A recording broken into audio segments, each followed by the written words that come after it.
When we start a business, generally it's because we want to do what we love, we want to work on our own terms, be our own boss, have more flexibility to work when we're the most productive and around family and kids, and also have more freedom. But that's not really what happens, is it? Most business owners are working way too many hours. They're feeling more stressed and overwhelmed than when they were working for someone else. And while it's normal to have periods of high stress, it's not going to be sustainable in the long term. Ultimately, we want to be able to make money while having more freedom than when we were working for someone else. So the goal when you start a business is eventually to regain more and more of that freedom. And we want to work smarter. So it means that we're going to work on the tasks that bring the most value to your company, the ones who are going to help you increase profits and help you grow your business. I've been going through this for the past year and a half, and today I want to share with you my 3 secrets to working less and earning more. Hi, this is Kris from KVM Design. My company supports interior designers worldwide with their workload so that they can be more efficient, more productive, nail their deadlines, and ultimately be able to grow their business without having employees. If you like this video, give it a like. And if you want to see more videos about business growth, outsourcing, productivity, subscribe to my channel. So back to the topic, my 3 secrets to working less while earning more. Number 1, automation. When we get started, most of what we do is going to be manual, and nothing is really automatic. Every time you need to send an email, even if it's the same email for every single client, you're going to end up writing a personalized email for each client. That's what we want to move away from. And we want to move away from this because not only it's wasting a lot of our time, but also a lot of mental bandwidth.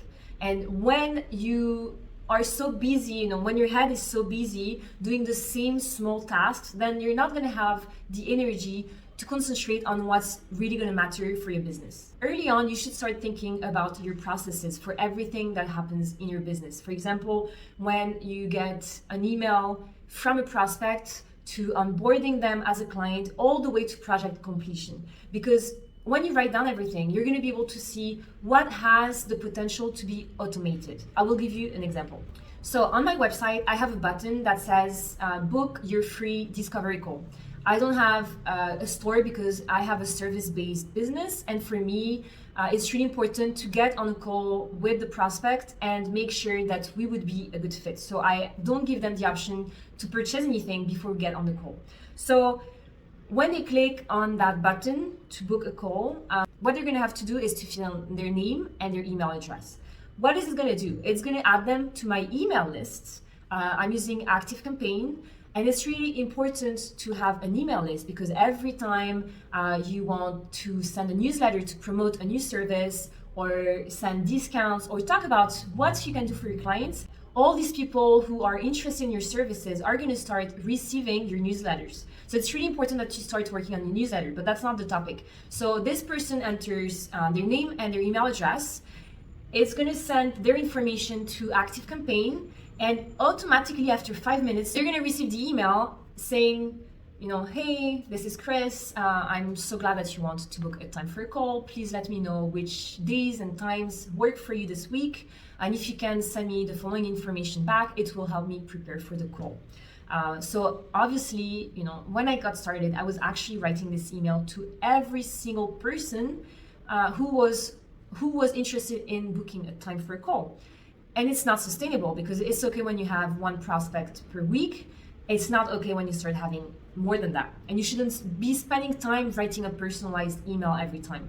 So in ActiveCampaign, they have this cool feature that it's called automations, and you can write your emails, so in that case, I don't actually write the email. They're going to get this email automatically, and they may think that it's me personally writing to them, which is really cool, but it's not. So I don't have to worry about that. So I'm saving a lot of time already for the emails.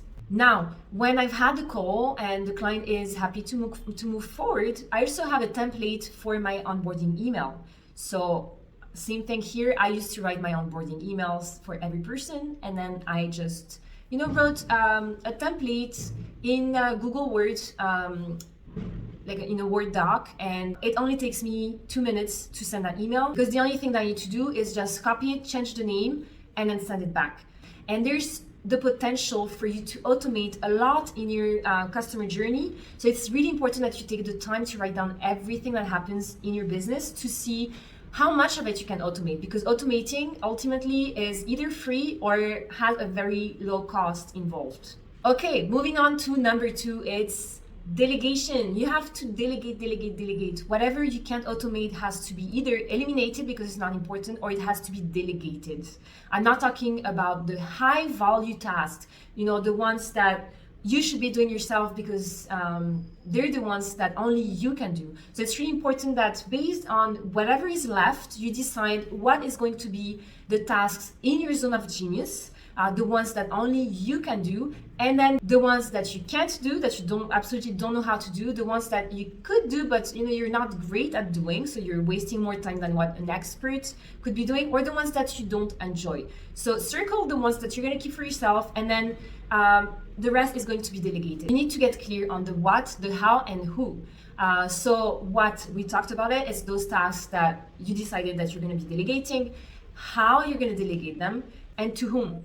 So it means that you're going to have to properly think about what position you want to hire for, and whether you want an employee or you're happy to just have a freelancer on board. Number 3, you're not going to be surprised. Number 3 is all about mindset, and this should be done at the same time you're doing the other 2. You have to constantly work on your mindset. I cannot emphasize this enough. You need to stop thinking as an employee or even a freelancer, and you need to start thinking as a CEO, as a business owner. It's, as I said, it's easy to start doing everything in your business, and initially it's probably what's going to happen because you need to kind of understand what's happening, what needs to be done. So at first you're going to be doing most of the work, but when you keep on doing everything in your business, you're just going to act as an employee in your business, because you're not going to think about strategy, about how you can improve your services, how you can give the best service to your clients, because you're just not going to have the time for that. If you want to create a business that's going to be sustainable, profitable, and a business that could eventually work without you, or at least allow you to go on holiday and the business is still making money, then you need to start thinking as a CEO. And there are a lot of mindset blocks that you may be going through, and all of them are normal. I've had a lot in the past, I still have some today, but it's really important to understand what they are and work on them. So for example, some of the blocks that most business owners have at the beginning is, if I can do it myself, why would I delegate? I can just do it myself, which really is the wrong mindset to start with. Or, being busy is not like being productive. So you can be doing a lot, but not doing the important stuff. Or the more I work, the more I'm going to earn, which is totally wrong, because as a business owner, as I said, the goal is going to be working less while you're going to increase profits. So there are a lot of videos on my YouTube channel about this kind of topic to help you grow your business. If you are working on your own in your business, it's totally fine. You can still hire, whether it's employees or contractors, freelancers. Obviously, I have a lot of videos talking about working with a remote team, not hiring employees to avoid all the overhead costs, and also just having help when you need it. And that's what my company does. We help you when you need help. Make sure that you watch some of the other videos. We have a video coming out every single week. So yes, if you haven't done so already, please subscribe.